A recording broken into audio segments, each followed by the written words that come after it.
Assalamualaikum warahmatullahi wabarakatuh. Hai para pencinta catur dan para caturmania, selamat datang kembali di Legenda Catur Dunia. Saya kembali meneruskan mengulas dui tarung antara Bobby Fischer versus Boris Spassky di kejuaraan dunia tahun 1972. Bobby Fischer berhasil menantang juara dunia saat itu Boris Spassky setelah menang di kandidat turnamen di tahun sebelumnya. Bobby Fischer mengalahkan Mark Taimanov di kuarter final, mengalahkan Ben Larsen di semifinal, dan akhirnya mengalahkan Tigran Petrosyan di final kandidat turnamen itu. Jika di video sebelumnya kawan saya mengulas game ke-6 mereka, kali ini saya akan sedikit mundur ke game ke-5 mereka. Kita langsung saja lihat permainannya kawan. Di sini Bobby Fischer memegang hitam kawan dan Boris Spassky memegang putih, mengawali permainan dengan pion D4. Dibalas Bobby Fischer dengan kuda F6, pion C4, pion E6, kuda C3, dan Bobby Fischer bermain dengan Nimzo Indian Defense, gajah B4. Nimzo Indian Defense ini dipopulerkan oleh Aaron Nimzowitsch pada awal tahun 900-an. Tapi sebelum saya lanjutkan ke langkah berikutnya kawan, saya akan tunjukkan beberapa variasi yang bisa dilanjutkan oleh putih di langkah berikutnya ini dalam menghadapi pertahanan Nimzo Indian Defense. Putih bisa melanjutkan dengan langkah pion E3 kawan, bermain dengan variasi Rubinstein yang mungkin akan diikuti oleh hitam dengan langkah rokade pendek yang merupakan mainline dari variasi Rubinstein. Tapi mungkin juga putih bisa melanjutkan dengan langkah menteri ke petak C2 bermain dengan variasi klasik, bahkan bermain dengan menteri ke petak B3 bermain dengan variasi Spielmann. Bahkan putih bisa melanjutkan dengan pengembangan gajah G5 bermain dengan variasi Leningrad. Tapi di sini kawan, Boris Spassky bermain dengan langkah kuda ke F3 yang saat ini dikenal dengan variasi Kasparov. Dan Fischer membalas dengan langkah pion C5 menantang pion putih. Langkah ini juga langkah provokasi kawan untuk memancing putih memainkan atau mendorong pion E3 agar gajah petak gelapnya tidak bisa berkembang di sayap raja. Tapi inilah yang dipilih oleh Boris Spassky kawan, memainkan pion E3 di langkah kelimanya, dan Fischer melanjutkan pengembangan kuda C6. Gajah putih D3, gajah hitam pukul kuda putih, dipukul balik oleh pion, dan pion D6 lanjut Fischer. Pion E4 balas Boris Spassky, pion E5 balas Fischer, dan Spassky tidak melanjutkan pukul pion kawan, hanya mendorong pionnya maju ke D5, membuat lajur pusat tetap tertutup. Fischer melangkahkan kudanya ke E7 menghindari ancaman pion. Kuda putih lompat ke H4, berniat bermanuver kembali ke petak F5 di langkah berikutnya. Yang mungkin juga kawan, putih berniat untuk mendorong pion F4-nya. Fischer melanjutkan langkah dengan pion H6 untuk mengontrol petak G5 agar gajah putih ini tidak bisa berkembang ke petak ini. Kemungkinan yang lain, Fischer mempersiapkan pion di lajur G ini untuk didorong ke petak G5 untuk mengancam kuda kembali agar kuda kembali ke petak F3 sehingga putih tidak bisa mempunyai kesempatan lagi untuk mendorong pionnya maju ke depan. Tapi terlebih dahulu Boris Spassky memainkan pion F4 terlebih dahulu sebelum didahului oleh hitam memainkan pion G5 ini. Fischer melanjutkan langkah kuda ke petak G6 untuk mengancam pion F4 sekaligus menantang pertukaran kuda. Pertukaran kuda diterima Spassky, kuda pukul kuda dipukul balik oleh pion F, dan Spassky melanjutkan pion pukul pion E5 dipukul balik oleh hitam. Spassky melanjutkan langkahnya dengan pengembangan gajah E3 mengincar pion C5. Fischer melindungi pionnya dengan pion B6 dan Spassky memutuskan rokade pendek, begitu juga dengan Bobby Fischer. Dan coba kita sedikit analisa permainan di atas papan sampai langkah ke-15 ini kawan. Siapakah yang lebih unggul di sini?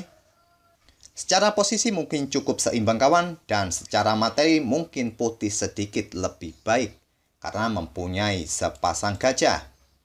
Tapi sementara gajah-gajah putih ini juga tidak bisa melakukan apa-apa di permainan tertutup seperti ini kawan. Masing-masing juga mempunyai pion terpisah kawan, hitam mempunyai pion terpisah di peta E5 sedangkan putih mempunyai pion terpisah di lajur A. Tapi putih mempunyai pion bebas di peta D5 ini. Tapi pion ini cukup lemah ke depannya kawan-kawan apabila tetap dipaksa untuk maju promosi. Dan di langkah ke-16-nya ini kawan, Spassky memainkan pion A4 ingin membuka dua lajur di sayap menteri. Tapi rencana ini diblokade oleh pion A5 oleh Fischer. Spassky menggeser betengnya ke B1, mungkin di langkah berikutnya akan diikuti langkah menteri ke petak B3 untuk mengincar pion B6.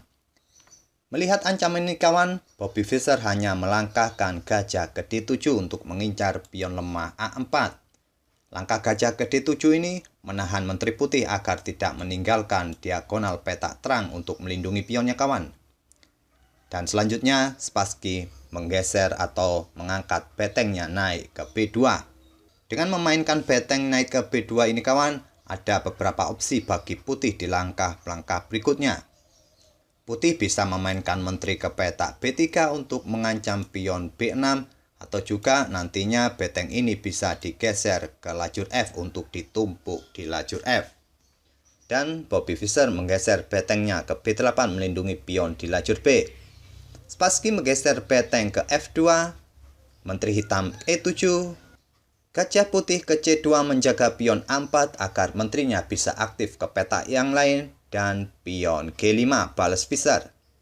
Langkah pion G5 yang dimainkan Bobby Fischer ini bertujuan untuk membuka ruang atau membuka diagonal petak terang ini, yang nantinya bisa diisi oleh gajah ataupun menteri yang bisa bermanuver ke petak H5 ini. Di sini Spassky memainkan gajahnya ke D2, mungkin akan bermanuver kembali ke peta E1, kemudian nantinya akan ke peta G3 untuk memberikan ancaman pada pion hitam E5. Dan Fischer melanjutkan langkah menteri ke E8. Kembali kawan, memberikan ancaman pada pion A4 untuk mencegah Menteri Putih melakukan pergerakan ke peta yang lain. Ataupun juga kawan untuk mendukung langkah kuda di peta H5 di langkah berikutnya. Spassky meneruskan langkah gajah ke E1 melanjutkan rencananya, dan menteri hitam ke G6 mengincar pion E4. Dilindungi oleh menteri di D3, sekarang kuda lompat ke H5. Membuka lajur F kawan-kawan yang kemungkinan juga nantinya akan bermanuver ke peta F4. Pada posisi ini kawan, Spassky menerima tantangan pertukaran beteng.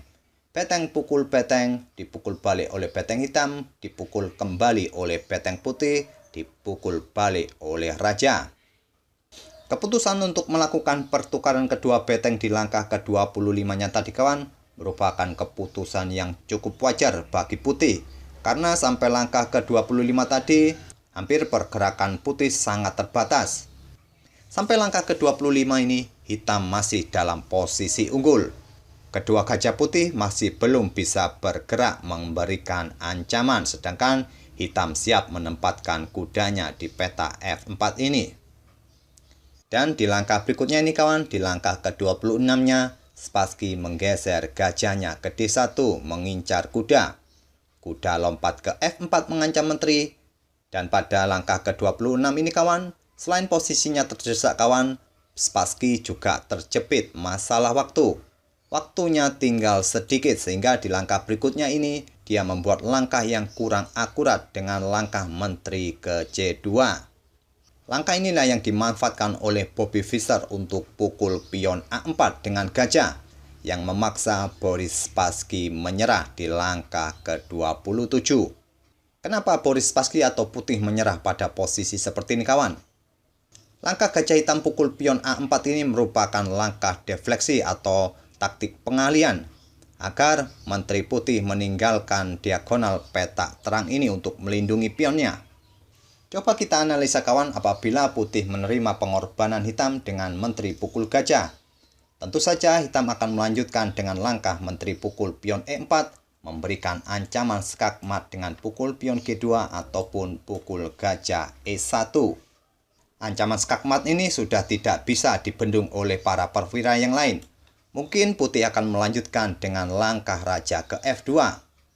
Putih akan melanjutkan kuda D3 skak, raja ke G3, menteri H4 skak, raja F3, menteri ke F4 skak, raja ke E2 dan ditutup dengan langkah kuda ke C1 skak mat. Dan pada posisi seperti ini kawan, apabila pengorbanan hitam ditolak oleh putih dengan memainkan menterinya ke petak D2, simpel saja hitam akan melanjutkan gajah pukul gajah. Jika dipukul balik oleh menteri kawan, menteri hitam akan lanjut pukul pion E4, kembali memberikan ancaman skakmat dengan pukul pion G2. Apabila putih melindunginya dengan menteri di D2, simpel hitam akan melanjutkan langkah kuda pukul pion. Jika dipukul balik oleh menteri putih, menteri hitam pukul gajah E1 skak, hanya bisa ditutup oleh menteri. Kemungkinan hitam akan melanjutkan menteri pukul menteri skak, dipukul balik oleh raja. Dan coba lihat kawan, dengan keunggulan 3 pion seperti ini, tidak mungkin bagi putih untuk berharap remis, apalagi berharap menang. Hitam mempunyai pion bebas di lajur E dan di lajur A. Tidak mungkin bagi raja putih untuk mengejar 2 pion ini untuk menghadang promosinya. Oleh karena itu, saat Bobby Fischer pukul pion A4 dengan gajah menawarkan gajahnya secara gratis, Boris Spassky pun menyerah. Sekali lagi kawan, kita ditunjukkan oleh Bobby Fischer bagaimana bermain positioning yang cukup akurat, menghadang pergerakan-pergerakan lawan agar tidak bebas untuk bergerak. Semoga permainan Bobby Fischer pada game kelimanya saat menghadapi Boris Spassky ini bisa menghibur kawan-kawan dan memberikan inspirasi. Kita akan lanjut di video-video berikutnya. Terima kasih. Wassalamualaikum warahmatullahi wabarakatuh.